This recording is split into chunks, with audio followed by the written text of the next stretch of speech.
L'honorable député de Saint-Hyacinthe-Bagotte. Merci, Madame la Présidente. Ça me fait plaisir d'intervenir aujourd'hui virtuellement dans le cadre de ce débat parlementaire entourant le projet de loi C-205, loi modifiant la loi sur la santé des animaux. Permettez-moi tout d'abord de revenir sur un événement triste qui est survenu dans ma circonscription il y a 1 an et demi. Un petit peu moins d'1 an et demi, au mois de décembre 2019. Le 7 décembre 2019, pour être précis, 13 militants véganes et antispécistes se sont introduits dans une ferme porcine à Saint-Hyacinthe pour manifester contre l'élevage d'animaux pour la consommation humaine. Ils sont entrés dans une porcherie où ils ont filmé et manifesté durant près de 7 heures, installés par terre devant les cages de porc. Ensuite, plusieurs agents de la Sûreté du Québec ont dû également entrer dans le bâtiment pour les expulser. Ça fait environ 30 personnes qui ne devaient pas se trouver dans ces lieux-là et qui ont contaminé les lieux. Lors d'une conférence de presse en janvier 2020, les copropriétaires de la ferme porcine en question ont affirmé avoir observé, depuis cet incident, des signes cliniques d'une nouvelle maladie. Après analyse, ils constatent plutôt devoir composer avec le rotavirus. Donc, ce n'était pas une nouvelle maladie, c'était plutôt une maladie de l'intestin grêle qu'ils n'avaient jamais vue depuis 40 ans. Le rotavirus, d'ailleurs, ce n'est pas la seule maladie qui peut toucher les porcs. Les porcs, c'est des animaux qui sont extrêmement sensibles au stress et leur milieu. Lorsqu'ils sont en captivité, il doit être contrôlé, tant au niveau de la température que du bruit. Lors de l'occupation de la ferme, les truies se sont levées brusquement et ont tué des porcelets en se recouchant. Qui plus est, les militants ont mis de l'eau à l'intérieur du réservoir à diesel de leur génératrice, déréglant la température, et ont laissé les portes de l'élevage ouvertes. Ça imposait un froid de moins 12 degrés Celsius. Lorsqu'il y a une intrusion de la sorte, ça s'est passé dans ma circonscription, mais ce n'est pas le seul événement du genre. Lorsqu'il y a une intrusion de la sorte, les conséquences peuvent être grandes pour la biosécurité des fermes. La santé et le bien-être des animaux, au nom desquels ces militants procédaient de leurs actions, sont considérablement menacés. Outre les perturbations touchant les animaux et les conséquences financières qu'on devine, de nombreuses productrices et de nombreux producteurs m'ont confié que depuis cet événement-là, elles et ils avaient une peur permanente de subir de telles invasions. Ces pratiques-là, malheureusement, sont de plus en plus courantes.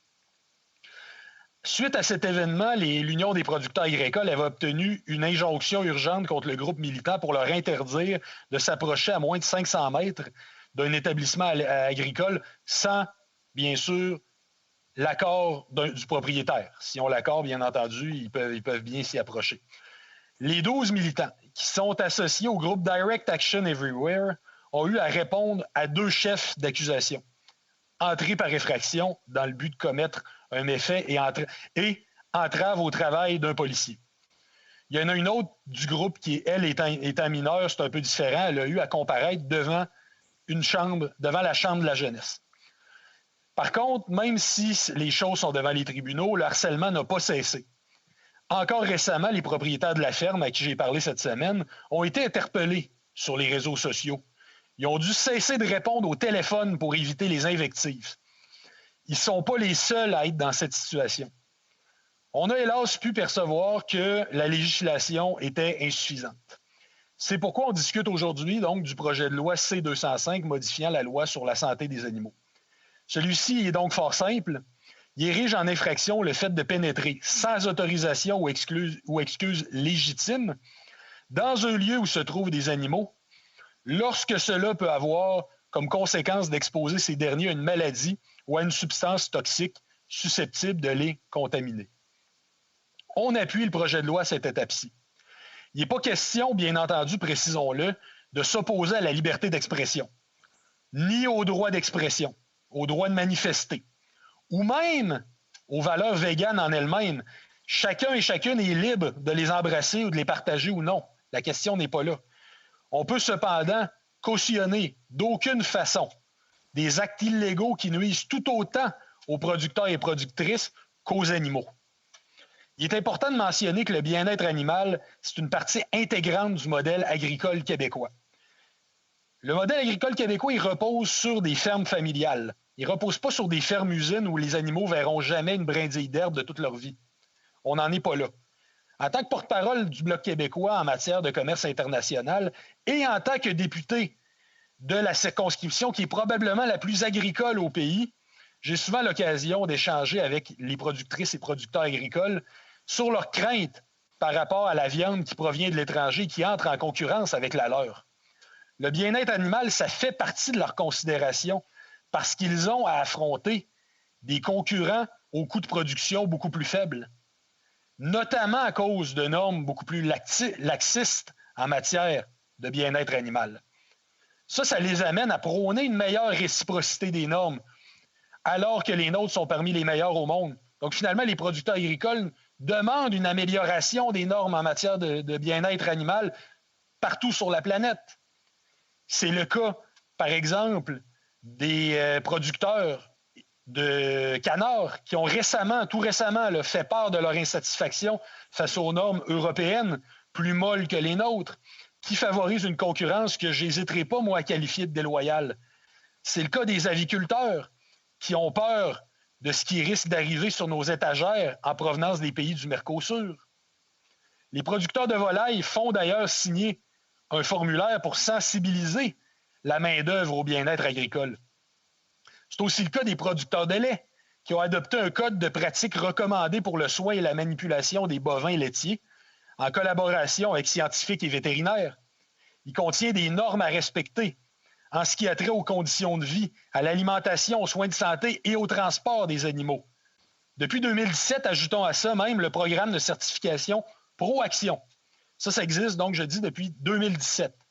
Ça permet une véritable évaluation de tout ça.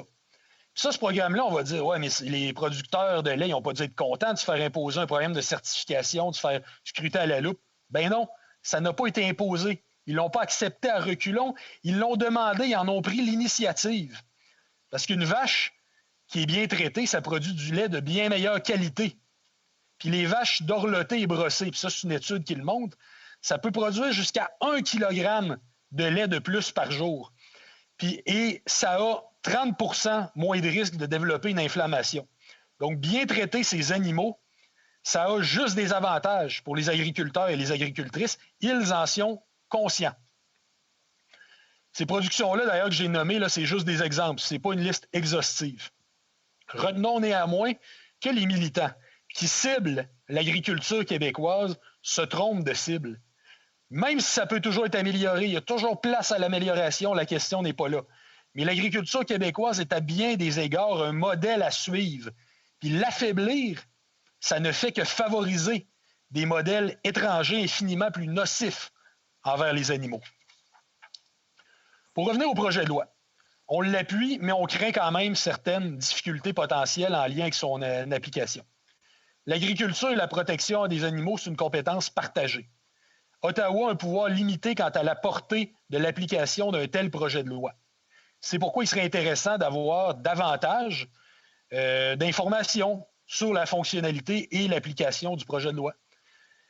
Comme le mentionne d'ailleurs l'Agence canadienne d'inspection des aliments, la protection du bien-être des animaux, y compris des animaux d'élevage, ça relève principalement des provinces.